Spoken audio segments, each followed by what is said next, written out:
Welcome to the deep dive. Our mission, pretty simple. We take the sources you pick, cut through all the noise, and pull out the really important stuff. Think of it as your shortcut to being genuinely clued in. We try to find those surprising facts, maybe make you chuckle a bit, and keep you hooked. Today we've got a mix of headlines that, well, they might seem totally unrelated at first glance, but as we dig in, you'll start to see the connections, how they tie into bigger things happening in society, tech, even, how we behave. Let's get started. Okay, first up, this whole thing really caused a stir online, didn't it? We're talking about the Pokemon card frenzy at McDonald's over in Japan. So the Happy Set featuring Pokemon kicked off August 8th. Then just a day later, August 9th, they started giving out these limited edition Pokemon cards. And poof, they were gone almost instantly. Even though it was supposed to be like a 3-day thing, McDonald's even had to apologize. Yeah, it's really how fast it all happened that's fascinating. Happy Set and mobile order were trending like crazy on X, Twitter, and not just for a little while, like over half a day, just swamped with complaints. And the main problems were pretty stark. You had reports of cards immediately being resold online. I think we saw examples like 20 cards going for 15,000 yen. And then maybe even worse, stories of people buying the Happy Meals, grabbing the toys and cards, and just dumping the food. I saw that too, and it's genuinely shocking. And this isn't exactly new for Japan either. People immediately started comparing it to that old Bikuri Man chocolate sticker problem. Yeah. For anyone who doesn't know, that was when kids and even adults bought tons of chocolate snacks just for the collectible stickers. They'd often just chuck the chocolate itself. Yeah. So it feels like history repeating, but with Pokemon and social media amplifying everything. Exactly. And McDonald's put out an official apology on the 11th. They were very clear. Said they don't condone reselling or mass buying or wasting food. They admitted their own response wasn't really good enough, and that it went against their whole philosophy, which is supposed to be about a fun eating experience for children and families. Right. And this wasn't some one-off for them lately. We saw similar things happen earlier this year, right? Those Happy Set promotions, like Kirby back in February, and then Chiikawa and Minecraft in May. They sold out super fast, too. So it really makes you wonder, what's this pattern telling us about, consumer desire, fan culture, and just the huge headache businesses face trying to manage these really popular limited items now? It's clearly a tough balance. From a business angle, the key insight here is that companies aren't just managing product supply anymore. They're managing what you might call hype liquidity. The value shifts, you see, from the thing itself to the immediate social status of getting it, and then boom, the cash you can make reselling it. It means they probably need to totally rethink distribution. Maybe, tiered releases or digital strategies to make physical hoarding less appealing. It's about understanding that the resale market is now basically baked into the main market for collectibles like this. Wow. Hype liquidity. That really captures it, doesn't it? Changes the whole game. But speaking of powerful forces and unexpected consequences, let's shift gears. Let's talk about how online information can just turn real-world events upside down. Look at this Koshin incident. So on August 10th, Hiroshima's Koryo High School announced they were pulling out of the 107th National High School Baseball Championship. Yeah, the immediate reason was some kind of internal violence incident. Happened among baseball club members way back in January. Now, the school had apparently dealt with it internally, but somehow details got out, spread on social media, and that led to just terrible secondary victimization for the students. We're talking harassment, stalking, even bomb threats called into their dorm. That's just awful to even think about.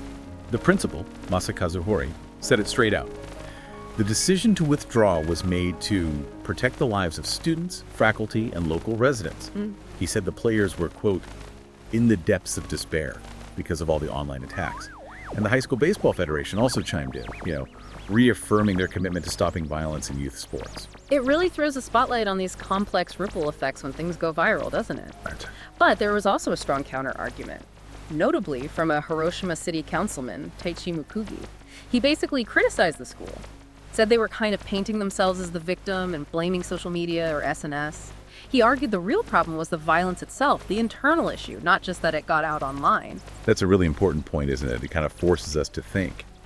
How do you balance holding people accountable for actual incidents, like violence within a team, with the massive, often destructive power of online pylons and the secondary harm that causes? What is the role of social media in crises like this?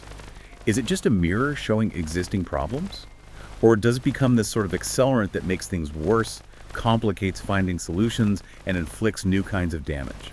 It's probably both, honestly, and figuring out how to handle that duality is incredibly tough for any organization. The public expects transparency, but that very transparency can unleash this just unmanageable flood of online anger. The Koshin case shows that, yeah, the original incident needed dealing with, but managing the fallout became a totally separate crisis driven by digital media.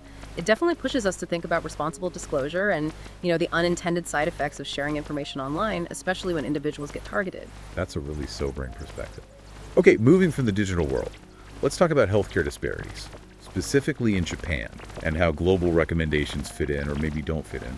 There's this ongoing debate about making emergency contraception the after pill available over the counter, OTC, talking about levonorgestrel.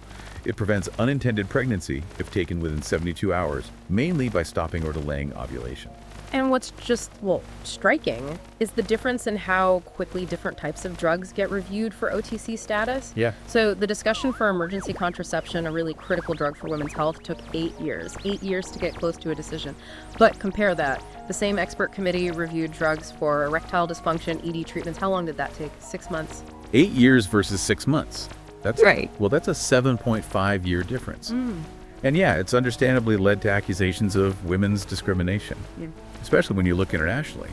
The World Health Organization, the WHO, they classify emergency contraception as an essential medicine, and they strongly recommend it should be available OTC.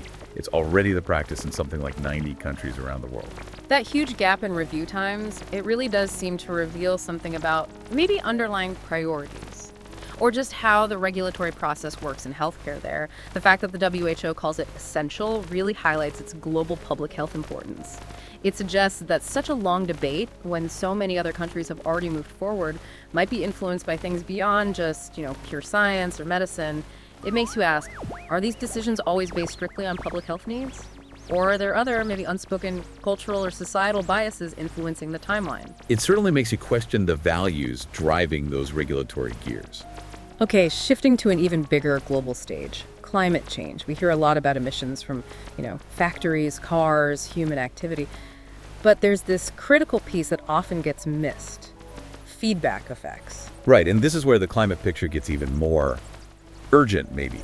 The basic idea is, as the planet warms up, natural systems themselves start releasing more greenhouse gases. Yeah. They stop just reacting passively to the warming. They actually start adding to it. It creates this dangerous cycle. So like a vicious circle kind of thing. Can you give us some examples? Exactly. Think about permafrost melting in the Arctic. It releases huge amounts of carbon and methane that have been frozen, locked away for thousands of years. Or you get more methane bubbling up from tropical wetlands as they get warmer. And then there's the increase in wildfires, bigger, more intense fires. They pump massive amounts of greenhouse gases into the atmosphere too. All these natural processes, sped up by the warming we've already caused, end up adding more greenhouse gases, which causes more warming. Yeah. You see the loop. Okay, yeah, I see. And what's the big takeaway here? Because honestly, that sounds pretty alarming, like a runaway train scenario. It is very concerning. The really crucial point is that the main climate models, the ones the IPCC uses, they largely don't fully include these natural emissions yet. So the so what is huge. These feedback effects could actually push us past that 2 degrees Celsius warming threshold several years faster than we thought. It could cut down the time we have left for effective climate action by maybe as much as a quarter. It basically means the climate crisis is even more urgent and more complex than many people realize. It adds this extra ticking clock we weren't fully accounting for. That really does add another deep layer of urgency, changing the timeline we thought we were working with. Okay, let's take a moment now to honor a sporting icon and also reflect a bit on loss. We recently heard about the passing of Kunishige Kumamoto. He's been called the greatest striker in Japanese soccer history. He passed away on August 10th, aged 81, due to pneumonia. His achievements were just phenomenal. Top scorer at the '68 Mexico Olympics, 7 goals. Helped Japan win a bronze medal. And he still holds the record for the most goals for Japan's men's national team in A matches, 75 goals. Just incredible. And he wasn't just a player. He had a big impact off the field, too. He was the very first manager for Gamba Osaka when the J-League started back in '93. And he also served as vice chairman of the Japan Football Association, a true giant of Japanese soccer. Yeah. And connecting this, sadly, to another story of loss, we're also coming up on the 40th anniversary of the JAL Flight 123 crash. That was August 12th, 1985. Still the world's deadliest single aircraft accident, tragically. The sources we looked at highlighted the story of one family's enduring grief. They lost 3 daughters in the crash. The mother apparently struggled for many years with alcohol dependence afterwards. And the father was just steadfast in his support for her right up until he passed away himself just this past May at the age of 96. It really drives home the human side of these huge public tragedies. We mourn public figures like Kawamoto collectively, but for individual families caught up in disasters like JLL 123, their private grief just stretches on for decades. How do we even as a society remember and acknowledge both these kinds of loss, the public collective kind, and the deeply private long-lasting kind? It's really a testament to human resilience, I suppose, but also just the long shadow that sorrow can cast. It's a very powerful reminder, isn't it? How long that shadow can be and how differently grief plays out publicly and privately. Okay, shifting gears again. Let's look at some maybe slightly lighter, but still fascinating insights into innovation, lifestyle, and culture. There's this interesting trend in Japan with unconventional co-working spaces popping up. We're talking places that offer things like unlimited movies or all-you-can-drink alcohol, and even cafes with mottos like "can't go home till the draft is finished." They're really rethinking that whole third place to work idea. It really speaks to how work and life are changing, blurring those lines in some, creative ways.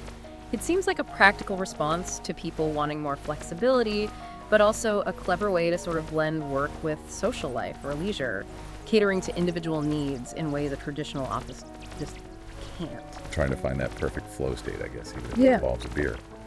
And speaking of innovation, something interesting in gaming, there's a legal fight brewing between Sony and Tencent. Tencent has a game called Light of Moteram, and Sony's basically saying it's way too similar to their game, Horizon Zero Dawn. That's apparently Tencent quietly updated its Steam page to remove some of the elements that looked similar. Yeah, that shows just how complicated intellectual property is in the gaming world. It moves so fast, it's global, there's so many games, so many influences. That line between paying homage and actually infringing copyright can be incredibly blurry. And even small similarities can spark these big legal fights that affect development, release, everything. It's that constant push and pull between creativity and protecting your IP. Absolutely. Copyright is always a massive issue, huge implications. And then, this sounds really bold, a new Taiwanese TV drama called 0 Day Attack. It premiered August 2nd, and it apparently depicts, quite directly, a Chinese military invasion and infiltration. The sources stressed the huge risk the producers and actors are taking here.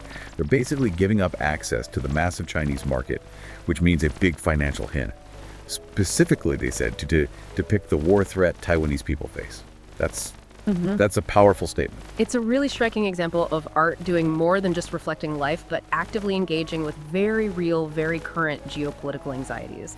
You don't often see creators willing to take such a big financial hit to tackle sensitive topics head on. It really underlines how committed they must be to raising awareness about the threats they perceive their nation is facing. It says a lot about storytelling's power when it confronts tough truths like that. Wow. Okay, we've certainly covered a lot of ground today, haven't we? From that intense collectible card frenzy and the messy fallout of a school scandal amplified by social media, to the sort of quiet but deeply serious implications of climate feedback loops and those very personal stories of loss and resilience. And then finishing with those fascinating bits on culture, work, art, how they're all shifting and bumping into each other. And if you try to connect the dots, right, it starts to become clear that a lot of these headlines, even though they seem worlds apart, they're kind of echoes of the same underlying dynamics. Things like the speed of information and its consequences, good and bad, how consumer desires change and how industries race to keep up, that constant tension between, say, individual rights and the public good, and just the basic human drive to find connection, find purpose, find meaning, especially when the world's changing so fast. Each story really gives you a little window into what's happening right now, and hopefully prompts you to think a bit deeper about the forces shaping things around us. Absolutely. So here's something for you to think about as we wrap up. Considering how quickly trends can catch fire now, and how fast information spreads, like we saw with the cards and the Koshin incident, how might the lessons we've touched on today, things like managing hype liquidity or navigating online scrutiny, how might those insights help us anticipate or maybe even better handle future challenges? Not just in areas like business or sports, but in really critical fields like public health or even dealing with the urgency of climate change, something to mull over.